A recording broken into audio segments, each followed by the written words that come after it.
আসসালামু আলাইকুম। সুখ দুঃখের সংসারের আরো একটা নতুন ভিডিওতে আপনাদেরকে স্বাগতম। কাছের দূরের, দেশ এবং দেশের বাইরের যে যেখান থেকে আমার ভিডিওটি দেখছেন আশা করি আল্লাহর রহমতে আপনারা সবাই ভালো আছেন। আমরাও ভালো আছি আলহামদুলিল্লাহ। আজকে ২ দিন পর ছোট্ট একটা ভিডিও নিয়ে চলে এলাম আপনাদের মাঝে। আশা করি ভিডিওটা আপনাদের কাছে ভালো লাগবে। তাই রিকোয়েস্ট করব স্কিপ না করে একটু ধৈর্য সহকারে ভিডিওতে একটা লাইক দিয়ে শেষ পর্যন্ত দেখতে থাকুন। শরীরটা খুব বেশি খারাপ আর মনটাও তেমন একটা ভালো না। তো আজকে আর কোনো ভিডিও করা হয়নি। গতকাল পরশু টুকটাক ভিডিও মিলিয়ে ছোট্ট একটা ভিডিও আপনাদের সাথে শেয়ার করেছি। আশা করি ভালো লাগবে। তাই রিকোয়েস্ট করব সম্পূর্ণ ভিডিও জুড়ে আমার সাথে থাকুন, দেখতে থাকুন। গতকাল পরশু আজ ৩ দিনই মানে এই একই অবস্থা।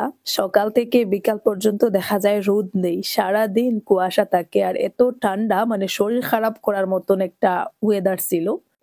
আজকে এক জায়গায় যাওয়ার আছে। যাওয়ার আগে ভাবলাম গাছে কয়েকটা বেগুন আছে। বেগুনগুলো পেড়ে গড়ে নিয়ে রেখে যাই। ফিরে এসে বেগুনগুলো ভাজি করব আর এদিকে মাছের ঝোল আছে, ডাল রান্না করে যাচ্ছি। তো ফিরে এসে আবার রান্নাবান্না করতে ভালো লাগে না। ওর জন্য আরকি কিছু রান্নাবান্না করে যাচ্ছি। আর বেগুনগুলো লাস্ট মুহূর্তে আমার মনে পড়লো। তাই ভাবলাম পেড়ে গড়ে রেখে যাই। ফিরে এসে না হয় ওটা ভাজি করব।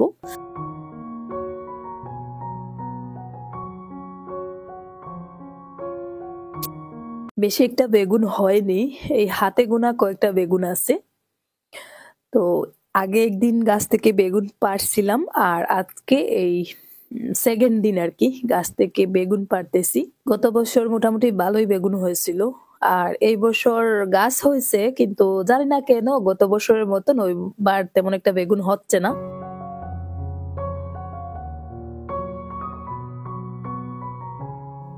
সকাল প্রায় ১১টা বেজে গেছে। তো ১১টার দিকে আমরা দেখুন রেডি হয়ে বেরিয়ে গেছি। তো ওয়েদারটা দেখে মনে হচ্ছে না যে এখন সকাল ১১টা বাজতেছে। মনে হচ্ছে এই হয়তো ভোর হয়েছে এরকম আরকি। তো আজকেও সারাদিন এরকম ছিল। সারাদিন রোদ দেখা যায়নি। তো যাই হোক কেন যাচ্ছি, কি জন্য যাচ্ছি, কোথায় যাচ্ছি সবটা আপনারা ভিডিওতে দেখতে পাবেন। তো আমরা এখন ১ম এ যাব মালেগড়। মানে ওখানে একটা মাজার আছে আর সেই সাথে কিছু ঐতিহাসিক মানে স্থানও আছে সেটাও আপনাদেরকে দেখাবো। তো যাই হোক রাস্তায় আমি আর কোনো ভিডিও করিনি। আমরা এখন ওই জায়গায় পৌঁছে গেছি। তো ওখানে কি আছে সেটা আমি আপনাদেরকে আগে দেখিয়ে নেই। সেই সাথে আমারও দেখা হয়ে যাক কারণ আমরাও কিন্তু ফার্স্ট টাইম এসেছি। আর তারপরে আমরা কোথায় যাচ্ছি, কেন যাচ্ছি সেটা আর কি ভিডিওতে দেখতে পাবেন। তো এই জায়গার ইতিহাস সম্পর্কে আমিও অতটা ক্লিয়ারলি কিছু জানি না। তো যাই হোক এখানে সামনে একটা সাইনবোর্ড দেখা যাচ্ছে। ওটা সরাসরি আপনাদেরকে দেখিয়ে নেই।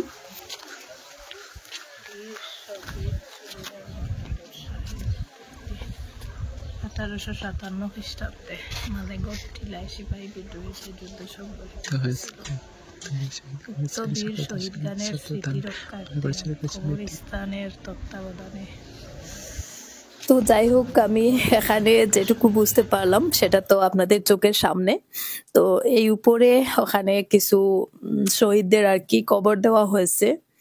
তো ওই জায়গাটা দেখার জন্য এসেছি। তো আমি আর ভেতর দিকে যাইনি কোনো একটা কারণে। আমি এই গেটের সামনে থেকে আর কি দেখছিলাম আর জুবাইর ভেতরে গিয়েছিল ভিডিও করলো আপনাদের সাথে শেয়ার করলাম। আমি এই গেটের সামনে থেকেই দাঁড়িয়ে মানে ভেতরে কি আছে ওটা দেখে আর কি বেরিয়ে পড়েছিলাম। তো যেহেতু প্রথমবার এই জায়গাটায় এসেছি, জায়গাটার নাম অনেক শুনেছি কিন্তু কখনো আসা হয় নাই। তো আজকে আমাদের স্কুল বন্ধ ছিল। আরিয়ানের বাবা মানে গতকাল থেকে আর কি ঠিক করছিলেন আজকে ওই জায়গাটা দেখতে আসবেন। উনি অনেকদিন থেকেই বলছিলেন। তো যাই হোক ফাইনালি চলে আসা।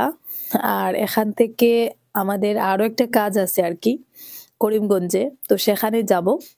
তো এই জায়গাটা আসলে বর্ডার এরিয়া। ওই বর্ডার এরিয়াতেই আর কি এই ঝামেলাটা হয়েছিল। আসলে আমি অতটাও জানি না আর ভুল ইনফরমেশন আপনাদেরকেও দিতে চাই না। তাই আর সেই সম্পর্কে আমি অতটা কিছু বলতে চাচ্ছি না। তো শুধু এখানে যে সাইনবোর্ড গুলো আছে সেটা এই ভিডিওতে দিয়ে দিলাম, যেহেতু আমিও ফার্স্ট টাইম এসেছি। আজকে আমি এখান থেকে গিয়ে মানে জায়গাটা সম্পর্কে ভালো করে জানার চেষ্টা করব। তো শর্টকাট জেনেছি, যতটুকু জেনেছি অতটুকু মানে বললে আমি আপনাদেরকে বোঝাতেও পারবো না। তো এখানে অনেকগুলো কবর আছে, দেখতেই পাচ্ছেন। প্রত্যেকটা স্কুলে দেখা যায় প্রতি বছর জ্ঞান যাত্রার জন্য ছেলেমেয়েদেরকে নিয়ে কোথাও যাওয়া হয়। তো বেশিরভাগ স্কুল থেকে দেখা যায় বাচ্চাদেরকে নিয়ে এই জায়গাটায় আসা হয়। তো আমাদেরও এই বছর আসার কথা ছিল, কিন্তু পরে আর কোনো একটা কারণে আসা হয় নাই। সেজন্য আর কি আজকে পার্সোনালি আমরা দেখতে এলাম। জায়গাটা মোটামুটি সুন্দর, খুব নিরিবিলি একটা জায়গা, ভালোই লাগছিল। আর ওই যে আমাদের গাড়িটা নিচে রাখা, মানে এটা একটা টিলার উপরে আর কি অবস্থিত। এই যে দেখুন সিঁড়িগুলো দেখুন, আমি কিন্তু বর্তমানে সিঁড়ির উপরে দাঁড়িয়ে আছি। তো একটু পরে আপনারা নিচে থেকে আর কি উপরটা দেখতে পাবেন, টিলাটা অনেক উপরে। আর এই যে নামটা হচ্ছে মালেগড় ওয়ার মেমোরিয়াল। তো এখানে পাশে একটা বর্ডারও আছে, ইন্ডিয়া বাংলাদেশের বর্ডার, যেটাও আমি একটু পরে আপনাদেরকে দেখাবো। তো আগে এই জায়গা থেকে নেমে যাই। তো এই যে দেখুন এখানে কাঁটাতারের বেড়া। আমরা যে জায়গাটায় দাঁড়িয়ে আছি মানে ওই সাইডটা হচ্ছে ইন্ডিয়ার, আর কাঁটাতারের বাইরের সাইডটা ওখানে মনে হয় 150 মিটার মতন জায়গা আছে, তার বাইরের সাইডটা হচ্ছে বাংলাদেশের। তো এখানে একটা নদীও আছে, নদীটার নাম হচ্ছে লঙ্গাই নদী। নদীটার অর্ধেক ভাগ পড়েছে মানে এই যে একটা ব্রিজ দেখতে পাচ্ছেন, ব্রিজের ডাউন পাশটা হচ্ছে ভারতের, আর বাম পাশ দিয়ে আর কি বাম পাশের সাইডটা হচ্ছে বাংলাদেশের। আর আমরা একেবারে বর্ডার ঘেঁষেই হাঁটাহাঁটি করতেছি, মানে যেহেতু এখানে এসেছি ভাবলাম বর্ডারটাও দেখা যায়। আমি যখন মানে ভিডিওতে ভয়েস দিচ্ছি তো শরীরটাও বেশি একটা ভালো নেই, গতকাল ওখান থেকে আসার পরে শরীরটা খারাপ হয়ে গেছে, আর সেই সাথে মানে শরীরের সাথে সাথে মনটাও খারাপ হয়ে গেছে। তো ওর জন্য আমি ভিডিওতে অতটা গুছিয়ে আজকে ভয়েস দিতে পারতেছি না, সেটা আমার কথার ধরন দেখেই হয়তো আপনারা বুঝতে পারতেছেন। তো ভুল ত্রুটি হলে ক্ষমা সুন্দর দৃষ্টিতে দেখবেন। ওই যুদ্ধকালীন সময়ের কিছু হাতিয়ার সরঞ্জাম আর কি ওখানে নাকি কোনো একটা বক্সে জমা করে রাখা আছে, যেটা আর দেখা হয় নাই। তো এই এরিয়াটার নাম হচ্ছে লাতু, লাতু মালেগড় এরিয়া। আর সামনের দিকে একটা রাস্তা আছে, যে রাস্তার দিকে আর কি আমরা হাঁটাহাঁটি করছিলাম। তো এই যে দেখুন এখানে কোনো একটা স্কুলের ছাত্রছাত্রীদেরকে আর কি নিয়ে আসা হচ্ছে। তো আমরা যখন এসেছিলাম জায়গাটা একেবারে ফাঁকা ছিল, শুধু আমরাই ছিলাম আর আরো 2-3টা বাচ্চা, জানি না এই লোকাল হতে পারে। তো এখন আবার আস্তে আস্তে আসা শুরু করতেছেন।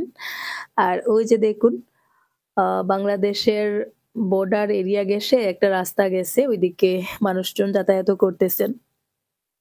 তো এই যে দেখুন আরো একটা সাইনবোর্ড। তো যাই হোক ওটা দেখেই আপনারা মোটামুটি জায়গাটার সম্পর্কে আইডিয়া পেয়ে যাবেন। আমি আর এখন সাইনবোর্ডটা পড়তে যাচ্ছি না। ও যে দেখুন টিলাটা যেখানে আমরা প্রথমে গিয়েছিলাম, তো আরিয়ান এখন আরো একবার ওখানে যেতে চাইতেছে। আর আমারও কিছু ছবি নেওয়া বাকি ছিল, যেহেতু এখানে প্রথমবার এসেছি। আমি আবার কোথাও গেলে কিছু পিকচার নিয়ে রাখতে ভালো লাগে, কারণ ভিডিও তো অনেক সময় মোবাইল থেকে ডিলিট করে দেই, কিন্তু ছবিগুলো দেখা যায় বছরের পর বছর মানে মোবাইলে থেকেই যায়। তো যেন আবার একটু উপরে সাইনবোর্ডের কাছে গিয়েছিলাম, কিছু ভিডিও করলাম, কিছু ছবি তুললাম, তারপরে আবার ওই যে নেমে যাচ্ছি। তো এদিকে দেখুন আরো কোন একটা স্কুলের ছাত্ররা এসেছে, মোটামুটি জায়গাটা এখন আস্তে আস্তে ভরেই যাচ্ছে। আর আমরাও এখন রওনা দিয়ে দিয়েছি। ওখানে সামনে একটা মাজার আছে, তো মাজারটা দেখবেন বলেই বিশেষ করে আরিয়ানের বাবা এসেছেন। তো ওখানে যাব, গিয়ে আরো কিছুক্ষণ সময় থাকবো, তারপরে আমরা এখান থেকে বেরিয়ে পড়বো। তো এখানে যাওয়ার পথে একটা জিনিস আমার এত ভালো লেগেছে, মানে অনেক বানর রাস্তার আশেপাশে, যেদিকেই তাকাচ্ছি মানুষের থেকে বানরের সংখ্যা বেশি। আপনারা একটু খেয়াল করলে এই যে মাঠের মধ্যে মানে ছোট ছোট বানর দেখতে পাবেন। এই যে দেখুন একটা মানুষের মতন রাস্তার দিকে হাঁটাহাঁটি করতেছে। তো এটা দেখেই মানে মনে হচ্ছে এখানকার মানুষ যারা মানে থাকে, তো ওই বানরের উৎপাতে ঠিকমতো খাবার খাইতে পারে কিনা জানি না। তো তো আমার আবার গাড়ি থেকে নামতে ইচ্ছা করছিল বানরগুলোকে দেখার জন্য, কিন্তু আর গাড়ি থামানোর কথা বলতে পারি নাই। ও দাদা মুকাম কোন ঘাট তোমায় ডুবিয়া নি আর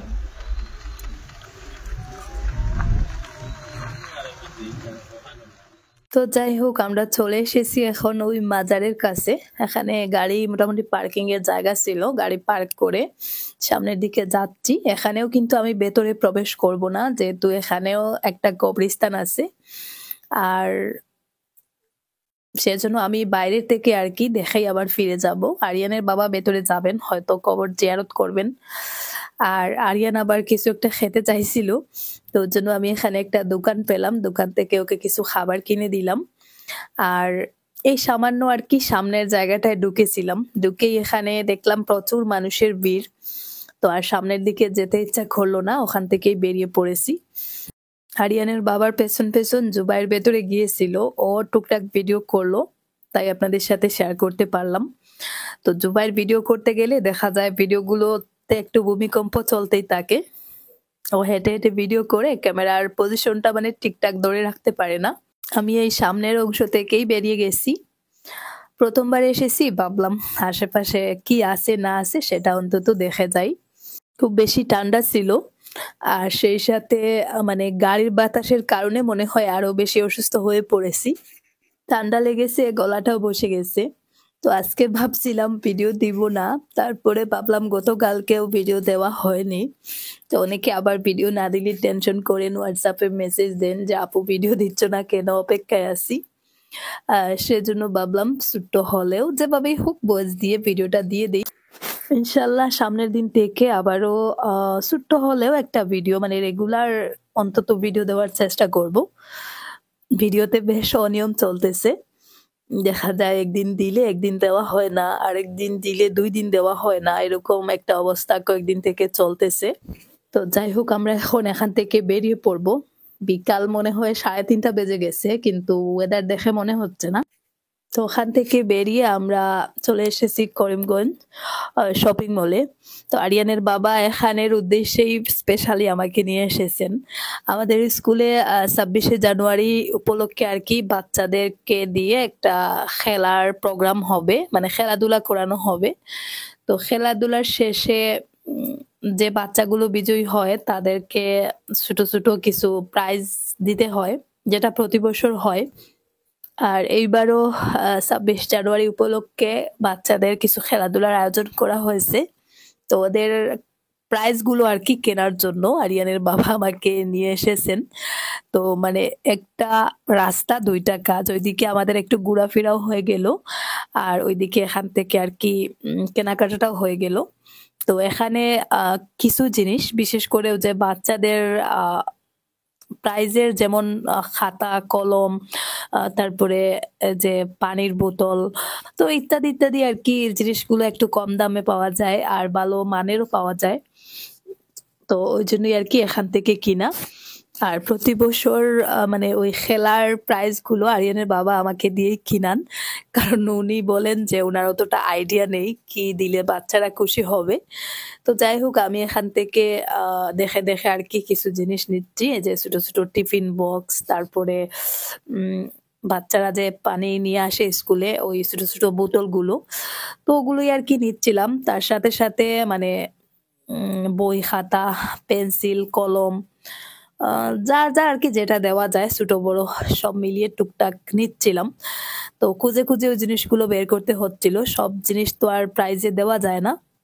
এদিকে সন্ধ্যাও হয়ে গেছে, আর কি করব মানে তাড়াহুড়ো করে আর কি জিনিসগুলো নিয়েছিলাম। বাড়িতে আসতে আসতে রাত হয়ে গেছে।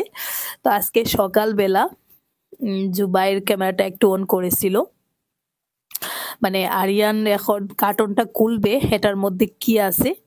তো এই যে কার্টনটা খোলা হলো, কি কি আনা হয়েছে সেটা ভাবলাম আপনাদেরকেও একটু দেখিয়ে নেই। তো আমাদের বাজেটটা আসলে কম ছিল, তো সেই অনুযায়ী আর কি কিছু জিনিসপত্র কিনা হয়েছে।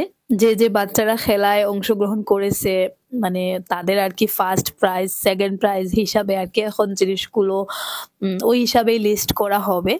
আরিয়ানের বাবা মানে নামের লিস্টটা এনে আমাকে দিয়ে বলতেছেন ওটা আমি ম্যানেজ করে দিতে।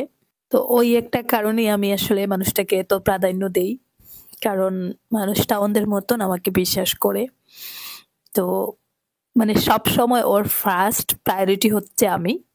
আমি যদি সামান্য একটু অসুস্থ হই তাহলে মনে হয় যে আমি কত বড় অসুস্থ হয়েছি, সাথে সাথেই মানে শুরু হয়ে যায় ডাক্তার ডাকবো নাকি, ডাক্তারের কাছে নিয়ে যাব নাকি। মানে জীবনে সবকিছুতেই ফার্স্ট প্রায়োরিটি পেতে পেতে এখন মনে হয় নিজের স্বভাবটাই খারাপ হয়ে গেছে।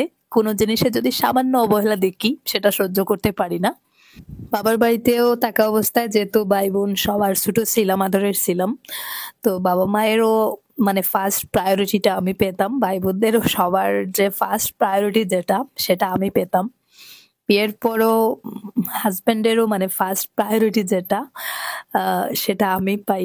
ওই জন্যই আর কি হয়তো অভ্যাসটা খারাপ হয়ে গেছে।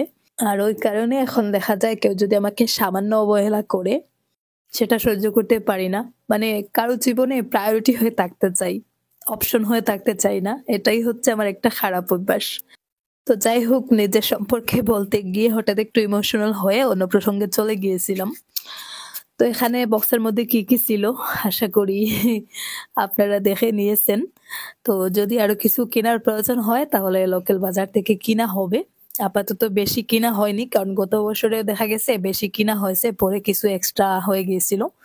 তো ওর জন্য আর কি একটু হিসাব করে নিয়েছি ছোটখাটো জিনিসগুলো, আর যেটা কিনেছি মানে বাচ্চারা পেলে খুশি হবে ওইরকম আর কি জিনিস কিনা হয়েছে। তুমি গিফট আগে দিছো কিনি প্রাইজ? হ্যাঁ দেখি যাই না, এগু মা 100 টাকা দিয়া দিছি তোমারে। আমার হামাইছে 500 টাকা। 500 টাকার তোমার যেটা যেটা লাগে না গিয়ে আমার 500 টাকা যে আমাইলো। আমার রং নিয়ার যতনি ও টিফিন বক্সে কোন কি কিউট দেখি একটা দেখিছে cute cute box, tiffin box cute ওর ডিব্বা